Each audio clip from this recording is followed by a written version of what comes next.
Ya, kembali kita lanjutkan dialog kita, Pak Sunarsip. Kalau kita cermati, memang dengan adanya pengalihan subsidi BBM ini dengan kenaikan harga atau kita sebut penyesuaian harga begitu ya, ini bisa menghemat anggaran sebesar 92 triliun.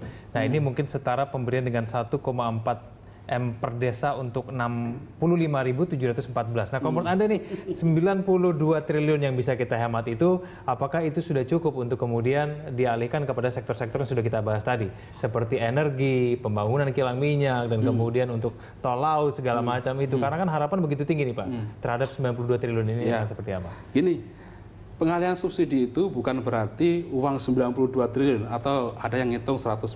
Kalau menurut pemerintah kita 140 triliun. 140 ya? Oke, baik. Tapi di 2015 ya. Itu bukan berarti duit 140 triliun itu dialihkan seluruhnya ke situ, tidak. Sambil contoh begini, bangun pelabuhan kan tidak harus serta-merta pemerintah. Bisa melibatkan swasta. Gitu ya? Pemerintah itu ibaratnya sebagai katalisatornya.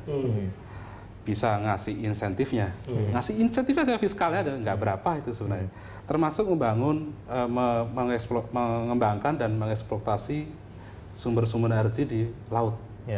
Itu juga bukan berarti uang dari 100 itu kemudian berapa sih bangun melakukan eksplorasi, nggak begitu. Cukup kasih insentif, skim kontrak yang baik sehingga sama-sama menguntungkan. Termasuk bangun kilang. Bangun kilang bukan berarti pemerintah yang bangun. Cukup gandeng swasta melalui kerjasama kemitraan, sharingnya seperti apa, insentifnya seperti apa, sehingga investor itu mau masuk. Sekarang ini kan enggak, kira-kira gitu. Karena bangun kilang itu kan gini, bangun kilang itu kan marginnya kecil ya. Kalau kemudian skimnya masih tetap sama dengan bisnis biasa gitu, juga nggak menarik. Jadi saya kira kalau 92 triliun untuk bangun itu sendiri sih nothing, nggak sampai gitu kan. Tapi kan bukan itu. Tapi bisa beragam cara gitu kira-kira yang bisa dipakai. Dan pemerintah saya kira punya itu sebenarnya konsep-konsepnya. Tinggal dieksekusi saja. Saya kan rencana bangun kilang itu kan sudah lama sekali dan skimnya sudah ada sebenarnya, sudah disiapin. Cuman nggak jalan-jalan aja, nggak dieksekusi saja. Padahal juga ada duit pemerintah sebenarnya. Kira-kira gitulah. Kira-kira dalam berapa tahun nih kira-kira kita bisa melihat hasilnya dari pengalihan? Karena kan kita mungkin prediksi mungkin tahun depan akan naik lagi dan segala macam. Jadi gini, kalau kita lihat ya tentunya kalau bangun kilang itu kan pasti kira-kira butuh waktu 3-4 tahun. Tetapi tentu kalau menunggu 3-4 tahun itu lama. Membuat kepercayaan juga belum tentu bisa terjaga. Tetapi kalau pemerintah itu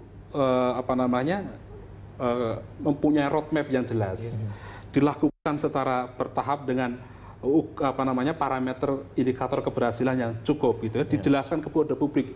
Kita udah bangun kilang lah, mulainya tahap ini sekarang udah sekian.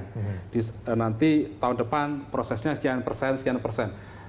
Masyarakat kan bisa yakin bahwa pemerintah serius, termasuk dengan yang lain-lainnya. Kita rencana punya bangun pelabuhan sekian. Dilakukan di mana? Oke, bahwa ini sekarang prosesnya berapa persen? Diumumkan dan memang harus sosialisasi ya, membangun komunikasi ya begitu. Caranya adalah sambil memperkuat layanan dasar.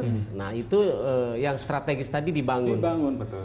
Karena kalau layanan dasar juga repot, makin tidak percaya dengan yang strategis. Jadi pendidikan, kesehatan, transportasi seperti ditekan teman-teman tadi diperbaiki terus, hasil subsidi penghematan subsidi tadi, tapi yang strategik tidak dilupakan. Saya kira itu jalan tengah yang pas, saya kira itu.